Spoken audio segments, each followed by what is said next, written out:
Revenons en France, où la région parisienne se prépare à recevoir 16 millions de visiteurs au moment des Jeux Olympiques. Et en Seine-Saint-Denis, le préfet a donc décidé d'accélérer les contrôles d'hygiène dans les restaurants. Des contrôles évidemment inopinés qu'ont pu suivre pour nous François-Xavier Ménage et Olivier Cresta. Un contrôle surprise, sans prévenir personne. Ces deux agents, qui travaillent pour la sécurité sanitaire des aliments, rentrent dans cette boulangerie. Service d'hygiène, on vient En cuisine, un salarié prépare des sandwichs. Les deux contrôleurs, eux, enfilent une blouse blanche par mesure d'hygiène. Comme pour une perquisition, ils présentent leurs papiers. C'est mieux? Premier contrôle, les aliments pour les sandwichs. Le poulet est frais, bien conservé. C'est un peu moins vrai pour cet accompagnement à base d'ail. Date limite de consommation au 24 mai 2023. Chaque photo sera versée au dossier. Place maintenant au coin pâtisserie. Cette fois, c'est le sol qui est inspecté. Qu'est-ce que vous voyez là?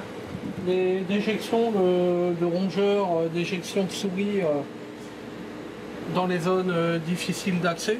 C'est pas une infestation de souris, mais il y a une nette présence de rongeurs dans les locaux. L'établissement a bien des produits anti-souris, mais ils ne sont pas posés convenablement. Et côté sanitaire, ça coince aussi. Ah d'accord. Regardez dans les taxins là. Les équipements ne sont pas aux normes, recouverts de crasse. Dans le secteur de la restauration, c'est problématique. Il y a beaucoup de toxi-infections alimentaires collectives qui sont dues à un défaut d'hygiène manuelle. Vous avez des WC à côté. L'environnement est défavorable pour respecter tout ça. Il y a des points positifs quand même. Oh, bah écoutez, pour l'instant, j'en vois pas beaucoup des points positifs, mais enfin, là, ça fuit. Là. Tout sera consigné dans le rapport final des deux agents. Bien souvent, on prend des photos, et à froid, eh ben, on prend notre décision. Voilà. Or là, c'est vrai que je m'interroge quand même, hein, si on n'est pas reparti pour une fermeture. Le patron est interrogé, il plaide la négligence. Le soir même, une mise en demeure sera décidée. Quelques jours pour se remettre en conformité, sinon c'est la fermeture. Les deux contrôleurs partent maintenant quelques kilomètres plus loin, vers un restaurant qui vient d'ouvrir, et là encore ils ne préviennent personne. Ça permet de maintenir une pression des inspections dans le département et de faire savoir à tout gérant qu'un contrôle peut leur tomber dessus à tout moment. 12 heures, le service a déjà démarré dans le restaurant quand les contrôleurs se présentent.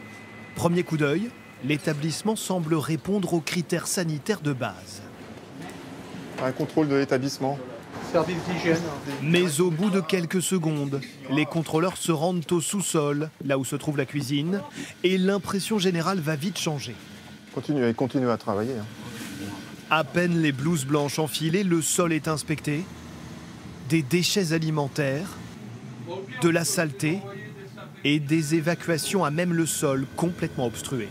Ça constitue une source de contamination potentielle du fait d'avoir des effluents comme ça qui sont non traités à l'air libre. À l'air libre également, de la viande non cuite, 14 degrés pour ces abats. Même constat à côté pour le poisson. Ce sont des températures qui encouragent la multiplication bactérienne et notamment des bactéries qui peuvent être dangereuses pour le consommateur. Les salmonelles, les listeria, les Escherichia coli. Les contrôleurs sont habilités à se rendre partout, y compris dans la cour de l'immeuble.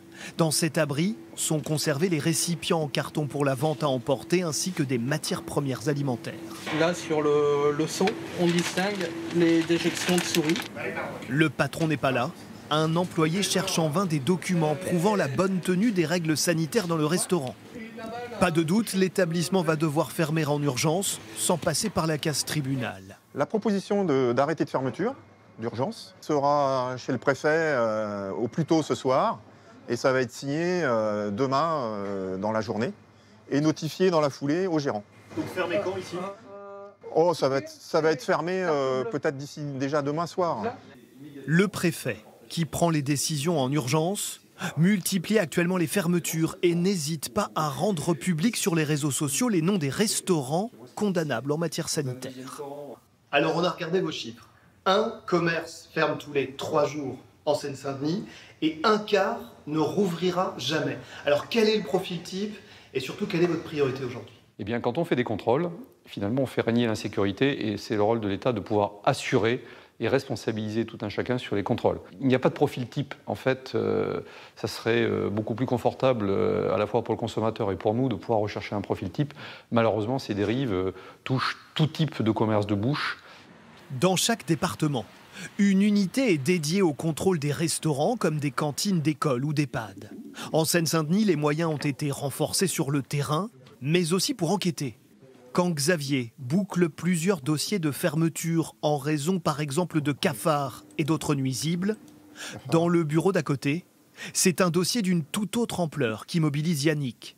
La découverte dans un entrepôt de presque 4 tonnes d'aliments congelés avariés, en provenance notamment de Pologne. Ça arrive en France en camion frigorifique, probablement au milieu d'une marchandise qui est tout à fait conforme. Et après, c'est revendu, je dirais, sous le manteau. Il n'y a pas de traçabilité.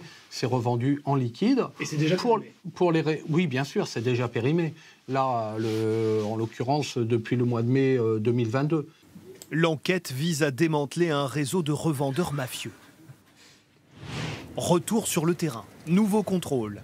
Dans une boulangerie, à côté du Stade de France, déjà inspectée par le passé. On vient pour une inspection d'hygiène de l'établissement. Cette fois, tout va bien se passer. Les règles sanitaires sont respectées, sauf un petit détail qui fait tiquer les contrôleurs. Ça concerne un réfrigérateur. Il faudra faire attention à vos joints. Là. Les agents ont pour habitude de toujours repasser plusieurs fois. Ça maintient une pression d'inspection sur les établissements et ça montre non seulement aux gérants mais aussi aux consommateurs qu'on est sur le terrain, quoi. Les consommateurs, justement, peuvent désormais consulter en ligne les résultats des 15 000 contrôles sanitaires effectués l'an dernier en France.